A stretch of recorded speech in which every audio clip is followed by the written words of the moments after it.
Herkese salam. Bugün 8'lik say sisteminə 16'lıq say sisteminə 16'lıq say sisteminə 8'lik say sisteminə çevirmə qaydasını öyrənəcəyik.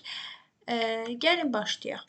Demək, nə öyrənirik? 8'likdən 16'lığa, əksinə 16'lıqdan 8'liyə çevirmək qaydasını.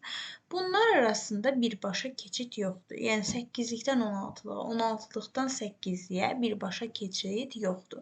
Biz bunlar arasında keçid etmək üçün 8'likdən əvvəlcə 2-liyə gəlməliyik, 2'likdən 16'lığa gəlməliyik. Eyni şəkildə 16'lıqdan əvvəlcə 2-liyə, 2'likdən 8'lik say sisteminə gəlməliyik ki, aradakı keçidi təmin edə bilək. Gəlin baxaq, birinci sualda bizə nə verir? Verib ki, 4, 5, 3 8'lik say sistemində deyir keçirdin 16'lıq say sisteminə. Mən bayaq dedim ki, ara mövqe olaraq nəyə çevirməliyik? 2'lik say sisteminə çevirməliyik. Və biz 8'lik say sistemindən 2'lik say sisteminə keçirilmə qaydasını artıq bilirik. Yəni ki, 8 nə deməkdir? 8 2 üstü 3 deməkdir. Bu şərtə görə biz 2 üstü 3 olduğuna görə 8'likdən 2'liyə çevirəndə 4, 2, 1 qaydasından istifadə edərək çeviririk. Yəni bu 4, 2, 1 bilirsiniz nədir? 2'nin qüvvətləridir. 2 üstü 0, 1'dir, 2 üstü 1, 2'dir, 2 üstü 2, 4'dür. 3 qayda ilə çeviririk. Və 3 qayda ilə 4, 2, 1 olmasının da səbəbi odur ki, 8, 2 üstü 3'dür. Yəni bu say sistemində bir simvol yaddaşda 3 bit yer tutduğuna görə 3, 3, yəni 3 qayda ilə çevirmə apara bilirik. İndi sondan başlayırıq. Sondakı rəqəmimiz nədir? 3'dür. 3 bunların hansının cəmindən alınırsa, onun altına 1 yazırıq. 3, 2 və 1'in cəmindən alınır. Yəni bura 1, bura 1, bax bura 0 yazırıq. Sonra 5'ə baxırıq. 5, 4 ilə 1'in cəmindən alınır. Bura 1, bura 1, bura 0. Sonra 4'ə baxırıq. 4 elə özüdür, yerdə qalanlara 0'ı yazırıq.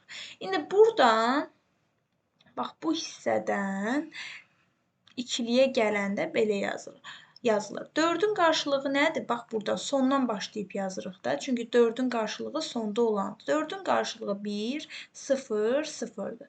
5'in qarşılığı budur. Yəni 1, 0, 1'dir. 3'ün qarşılığı 0, 1, 1'dir. Gətirdikmi 2'liyə? Bəli, gətirdik 2'liyə. Bundan sonra 16'lığa keçməliyik. 16'lıqda 16 2 üstü 4 olduğuna görə və burada da bir simvol yaddaşda 4 bit yer tutduğuna görə siz sondan başlayaraq önə doğru 4-4 ayıracaqsınız. Yəni 1, 2, 3, 4 ayırdım, baxın. Ayırdım. 1, 2, 3, 4 ayırdım. Sona çatmayan qədər 0 əlavə edə bilərik. Bir mənası yoxdur onsuz. 3, 4 dənə 0 əlavə etdik.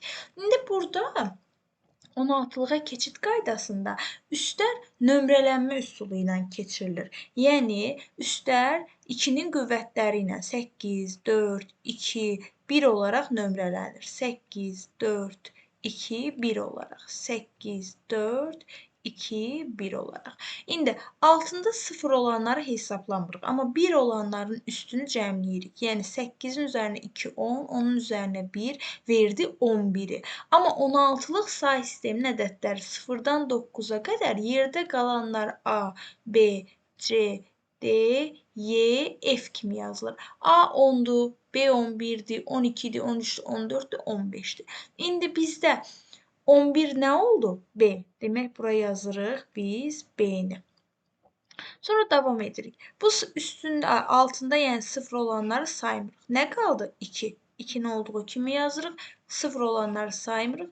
1 qaldı. Demək, bizim cavabımız oldu 1, 2, B 16'lıq say sistemində. Belə bir cavab varmı? Bəli, var. Olur C variantı. İndi baxırıq 16'lıqdan 8'liyə keçid qaydasına. Gəlin baxaq 16'lıqdan 8'liyə keçid qaydasına. Bizə verib, nə verib bizə? Verib 3, 2, C 16'lıqda. Yenə 8'liyə bax, buradan bura gəlmişdik də. 8'likdən 2'liyə keçəndə 4, 2, 1 yazıb ayırmışdıq. Çünki bir simvol 3 biti yaddaşda yer tuturdu deyə 3, 3 götürmüşdük. İndi 16-lıqda bir simvol 4 bit yer tutduğuna görə biz 4, yəni 8, 4, 2, 1 yazacağıq. Bu 2 üstü 3'dür, bu 2 üstü 2'dir, bu 2 üstü 1'dir, bu da 2 üstü 0'dır. İndi C bizdə nədir? 12'dir, düzdürmü? Baxın. 10, 11, 12'dir. Bunların hansının cəmindən 12 verir? 8 ilə 4-ün cəmi bizə 12 verir. Yazıram 1, 1, 0, 0. Sonra 2'yə baxıram. 2 ilə bu özündən alınacaq. Yerdə qalanlara 0 yazıram. Sonra 3'ə baxıram. 3, 2 və 1'in cəmindən alınır. Ona görə onların altına 1 yazıb yerdə qalanlara 0 yazıram. İndi buradan belə bir nəticəyə gəlirik ki, 3'ün kodu nə oldu bu? Sondan başlayıram da 0, 0, 1, 1. 2'nin kodu buradaki 0, 0, 1, 0. C'nin kodu yəni 10 demək 12'nin kodu 1, 1, 0, 0. Düzdürmü? Yazıram 1, 1, 0, 0. Şimdi bizdən ikiliyə çevirdik. Nə istəyir? 8'liyə keçid. 8'liyə keçiddə də bu səfər 3, 3 ayırırıq. Çünki bir simvol yaddaşda 3 bit yer tutur. Və üstlərini nömrələyirik. Yəni yazıram 4, 2, 1. 4, 2, 1. 4, 2, 1. 4, 2, 1 deyə. İndi 0 olanları saymıram. 1 olanın üstünü yazıram 4. 0 olanı saymıram. 1 olanın üstünü toplayıb yazıram 4. Bu da 1, elədi 5. 0 olanları saymıram. 1 olanı yazdım 4. 0 olan sayılmır. 1 olanın elə altında yazılıb 1. Yəni cavabımız olur 1, 4, 5, 4. Belə bir cavab varmı? Bəli, E variantı. Ümid edirəm ki, 8-likdən 16-lığa, 16-lıqdan 8-liyə keçmə qaydası sizə aydındır.